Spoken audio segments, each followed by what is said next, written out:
di antara doa Nabi, Allahumma barik lana fi Rajab wa Sya'ban.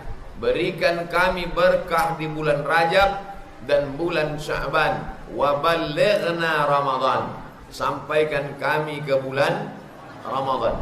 Saya akan sampaikan tausiah 60 menit. Setelah itu tulis pertanyaan, mana yang mengganjal di pikiran kita bahas dalam tanya jawab insyaallah. Kalau ada yang mengatakan hadis ini dhaif, memang doa Allahumma barik lana fi Rajab wa Sya'ban wa balighna Ramadan itu hadisnya dhaif. Hadis paling tinggi sahih, di bawah sahih hasan, di bawah hasan dhaif, di bawah dhaif maudhu'. Hadis sahih sama hasan tak ada ikhtilaf ulama. Silakan pakai. Hadis dhaif ni masalah. Ada setengah orang menolak hadis dhaif. Asal hadis itu dhaif tak boleh pakai sama sekali. Lalu kemudian kata Imam Nawawi, ahli hadis, yang kitabnya kita kaji setiap Senin malam di Masjid Raya Senaplan, ajma'al ulama ala jawazil amal bil hadis dhaif. Sepakat ulama ijma' boleh beramal dengan hadis dhaif. Nah, jadi kalau ada ustaz nanti berceramah baca doa Allahumma barik lana fi Rajab wa Sya'ban wa ballighna Ramadan, memang betul hadis dhaif, tapi boleh dipakai. Hadis dhaif boleh dipakai kalau cukup 5 syarat. Tidak dalam masalah akidah, bukan masalah hukum halal haram, tidak ada periwayatnya yang kadzab, pendusta, pembohong, masih bernaung di bawah hadis sahih, dan untuk fadail a'mal, untuk motivasi amal. Nah, jadi jangan berkelahi gara-gara hadis dhaif. Allahumma barik lana fima razaqtana wa qina azabannar, hadis dhaif. Iqra'u Yasin ala mautakum, bacakan Yasin pada orang mati, hadis dhaif. Allahumma laka sumtu wa bika amantu, hadis dhaif. Siapa yang baca surat Al-Waqi'ah maka diselamatkan dari miskin, susah, melarat, hadis dhaif. Nah, ini banyak sekali hadis dhaif. Jangan berkelahi gara-gara hadis dhaif. Nah, ini selalu saya sampaikan. Lalu kemudian Rajab salah satu dari 4 bulan haram. Minha arba'atun hurum. Ada 4 bulan haram, bulan mulia. Zulqa'dah, Zulhijjah, Muharram, Rajab. Nah, jadi tak banyak lagi. Paling tinggal 5 hari lagi habislah Rajab. Nah, apa amal yang bagus dibuat? Mengqadha puasa yang bulan tahun lalu tinggal. Ibu-ibu pasti 7 hari puasanya tinggal tahun lalu. Mau diganti di bulan Syawal tak jadi-jadi, banyak kue hari raya. Mau diganti di bulan Zulhijjah tak juga jadi, karena banyak daging kurban, menyipak kaki kambing dari kulkas. Nah, inilah kesempatan di bulan ini. Besok pagi hari Kamis, malam ini bangun berniat, nawaitu sauma qadha, aku berniat puasa qadha. Puasa qadha mengganti Ramadan yang tinggal lalu. Aku berniat puasa qadha karena Allah Ta'ala. Siapa yang puasa besok pagi dapat pahala 3. Pertama, lunas qadha 1 hari. 2, dapat pahala puasa Kamis. 3, dapat pahala puasa Rajab. Niatnya satu saja. Aku niat puasa qadha. Jangan aku niat puasa qadha sekaligus puasa Kamis, sekaligus puasa Rajab. Tak perlu, satu saja. Ini motivasi bagi yang tinggal puasanya. Ramadan lewat sudah. Sekarang sudah Rajab, Sya'ban, Ramadan lagi, 1 kali lagi Ramadan. Siapa yang tidak mengganti Ramadan yang lalu sampai Ramadan ini, lewat Ramadan nanti, maka kena denda 1 hari 1 mud. 1 mud 7 on setengah beras. Maka kalau dia mengganti Ramadan ini sampai ke Ramadan, hanya qadha saja. Tapi kalau lewat Ramadan, qada 1 hari plus 1 mud setiap 1 hari. 1 mud itu 1 sukatan, setelah ditimbang sekarang 7 on setengah. Begitu dalam kitab fikih yang menjelaskan tentang mud, kemudian sa'. 1 sa' itu 4 mud. 1 mud 7 on setengah. Jadi kalau begitu 1 sa' 3 kilo. Saya pakai yang itu. Kalau ada ustadz nanti yang berpendapat 2 kilo setengah, ada ustadz yang berpendapat 1 sa' itu 2,7, ada. Tapi baguslah kita pakai yang lebih, karena andai dia lebih terhitung sebagai sedekah. Andai dia kurang, na'udzubillah, nanti kita dituntut di hadapan Allah Subhanahu wa taala. Ibu-ibu yang ada hutang puasa belum mengganti, gantilah besok. Ternyata ibu-ibu yang diingatkan hutang puasa, bapak-bapak lebih banyak lagi hutang dia. Ibu 7 hari, bapak tuh 14 hari. Banyak orang menganggap perempuan tak banyak hutangnya, laki-laki tak ada hutangnya, padahal banyak hutang puasa. Habis Rajab, masuk Sya'ban. Sya'ban bulan yang paling banyak dilaksanakan Nabi puasa.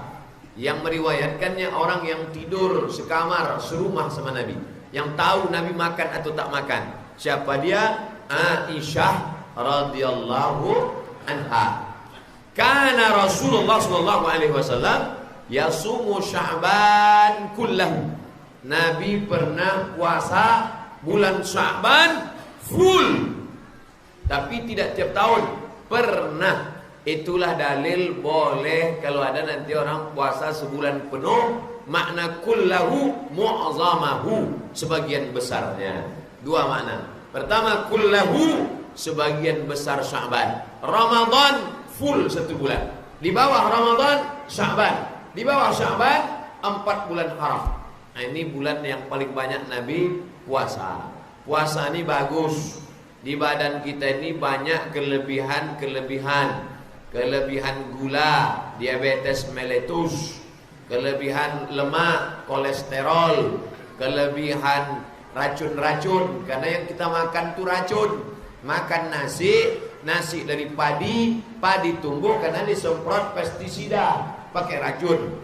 Makan apel itu tidak dimakan ulat karena racun menumpuk di dalam darah, menjadi kanker darah, kanker daging, dan macam-macam penyakit. Dengan berpuasa maka badan kita memakan kelebihan darah, kelebihan kolesterol, kelebihan racun-racun tubuh, dimakan dengan banyak puasa sunat. Banyak jamaah menyangka saya kurus karena puasa. Enggak, jarang puasa karena musafir. Oleh sebab itu, bapak ibu yang puasa amat sangat baik, amat sangat bagus. Adik-adik mahasiswa, bagus kalian puasa. Manfaatnya 2. Pertama, irit belanja. Yang kedua, menurunkan libido seksual. Nafsu ada, tapi libido seksualnya diminimkan. Itulah mengapa kata Nabi, faman lam yastati', siapa yang tak sanggup nikah, fa alaihi bisawm, banyak-banyaklah puasa. Fa innahu lahu wija', puasa itu obat baginya. Nafsu ada, tenaga tak ada, bawaannya mau mati. Nah, ini bagus kalian banyak-banyak puasa sunat. Nah, saya pergi ke rumah saudara saya, dikasihnya brosur. Somat, ini ada brosur, coba baca dulu. Saya bacalah brosur. Rupanya isi brosur tadi, kata orang barat nih, yang punya brosur ini orang barat. Katanya kita ini banyak betul racun dalam badan akibat dari bahan-bahan kimia. Orang Australia, orang Singapura tidak mau makan sayur kimia. Makanya sayur-sayur yang ditanam di tempat kita tidak boleh pakai pestisida, tak boleh pakai pupuk kimia, tak boleh pakai pupuk-pupuk, hanya pakai pupuk asli tai ayam sama tai kambing. Itu yang pupuk organik. Itulah sayur yang mahal. Sayur mahal karena pakai pupuk kandang, itu untuk orang Singapura. Sedangkan orang kita makan sayur yang penuh dengan pestisida. Makanya orang Singapura sehat, awak cepat mati. Orang kita sakit berobat ke Singapura. Nah, itu sudah rahasia umum. Tak usahlah kita bahas itu. Yang penting jelasnya bahwa lalu kata dia, karena banyaknya racun dalam badan, maka cara menghilangkannya orang barat menyebut namanya terapi fasting. Fasting artinya tak makan berat, tak makan gandum, tak makan roti, tak makan keju, tapi minum boleh. Minum boleh, makan buah boleh. Mereka tak tahu puasa, mereka taunya fasting, tidak makan berat. Itu maka makan pagi itu disebut dengan breakfast. Break memecah, fast yang tak makan tadi dipecah menjadi makan. Nah, maka kata dia 1 bulan paling tidak orang fasting 8 kali. 8 hari kata dia sebulan. Waktu saya baca selebaran ini, subhanallah, masya Allah, tabarakallah. Nabi kami sudah mengajarkan itu 14 abad yang lalu, sebelum orang barat ini tahu tentang kanker, cancer, tentang penyakit, tentang racun dalam badan, tentang pestisida. Nabi kami sudah mengajarkan itu 14 abad yang lalu. Disuruhnya kita tak makan 8 hari. Senin Kamis, Senin Kamis, Senin Kamis, Senin Kamis. Kalau orang berpuasa, maka mati zat-zat, mati bakteri-bakteri, mati racun-racun, tumbuhlah yang baru-baru. Sel-sel tubuhnya tumbuh yang baru sebagai pengganti. Oleh sebab itu, satu sisi niatnya, tapi niat tak boleh dirubah. Tetap niatnya nawaitu shauma ghadin an qada'i, aku niat besok puasa mengganti qada puasa yang tinggal lillahi ta'ala. Nah, jadi jangan niatnya berubah. Aku puasa besok hari karena mau diet. Aku besok puasa karena mau hilang kolesterol. Aku besok puasa karena mau turun gula darah. Itu bonus. Itu bonus dari Allah. Yang penting yang jelas kita laksanakan saja ini mukhlishina lahuddin, ikhlas karena Allah Subhanahu wa taala. Nah, jadi habis 5 hari ini insyaallah nanti tanggal 15, 16, 17 kalau tak salah, 16 atau 17 masuk kita 1 Sya'ban. Nah, ini tak lama lagi Ramadan. Oleh sebab itu mempersiapkan Ramadan dengan banyak-banyak puasa sunat. Banyak puasa sunat. Ada orang puasa sunat ini marah-marah aja bawaannya. Asal jam 2, jam 3 itu merah biji mata. Mata tuh merah aja dan menengok yang merah-merah aja mau. Nengok mobil merah macam menengok semangka. Kenapa Bapak marah-marah? Saya kalau puasa begini bawaan saya Pak Ustaz. Ini orang tak betul. Karena puasa itu menekan amarah, menekan hawa nafsu. Insyatamahu ahadun. Kalau ada orang mencaci maki, mengajak kelahi, falyaqul, hendaklah dia katakan 2 kali, inni shaim, inni shaim. Aku puasa, aku puasa. Nah, jadi jangan gara-gara puasa memperturutkan marah, memperturutkan emosi. Nah, ini perlu dikendalikan. Nah, selanjutnya nanti tanggal 14 Sya'ban. Balik dari sini, ambil spidol, kalender, pakai. Yang tak punya kalender Arab, beli besok kalender.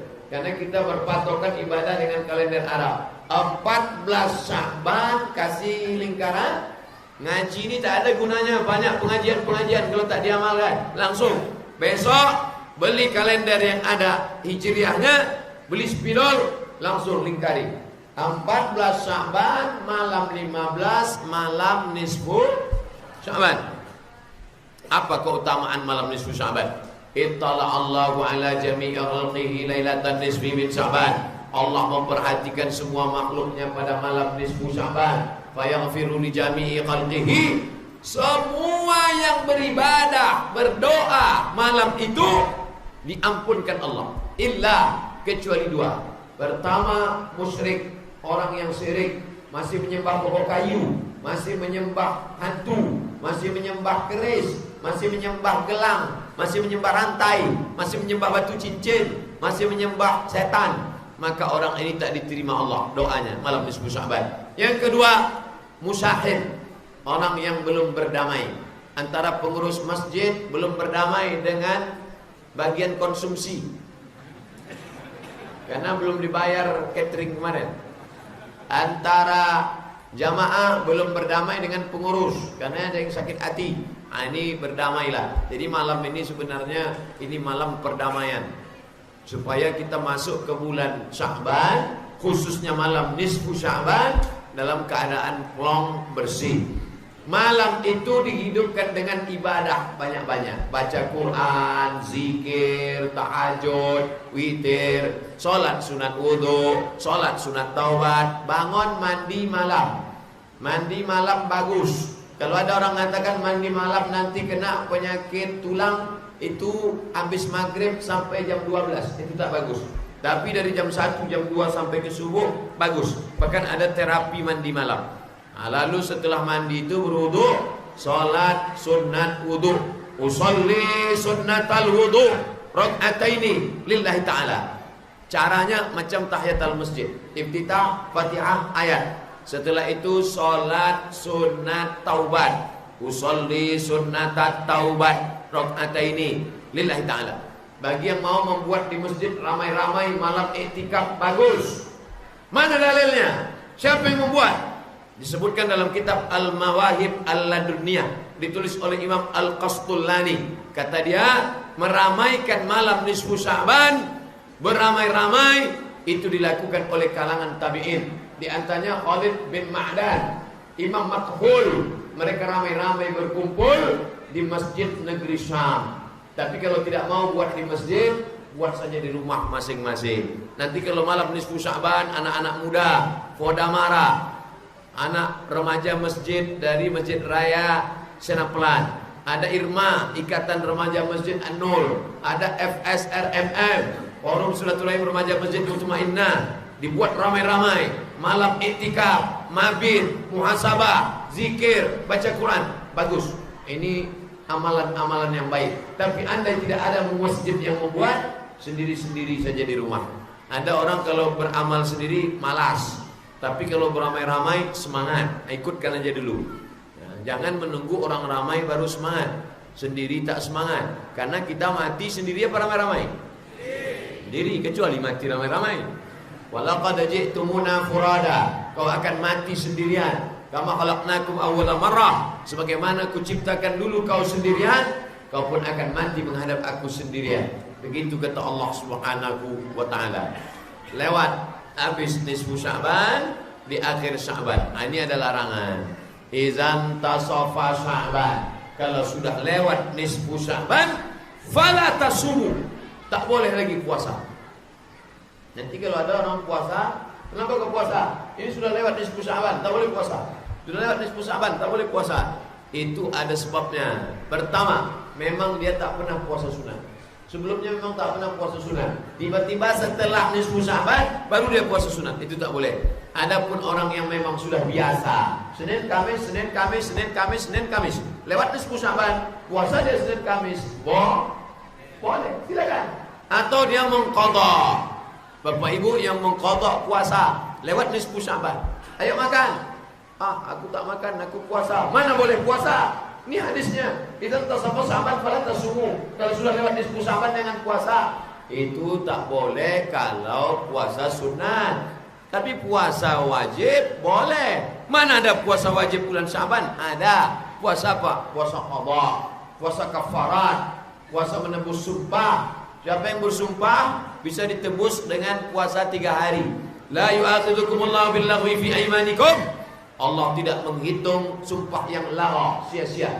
Walaki yu'akhidhukum bima kasabat qulubukum, tapi akan dihitung dengan yang serius yang ada dalam hati kamu. Mulut bersumpah, hati serius. Dilanggar sumpah, fakafarahu it'amu asyarati masakin.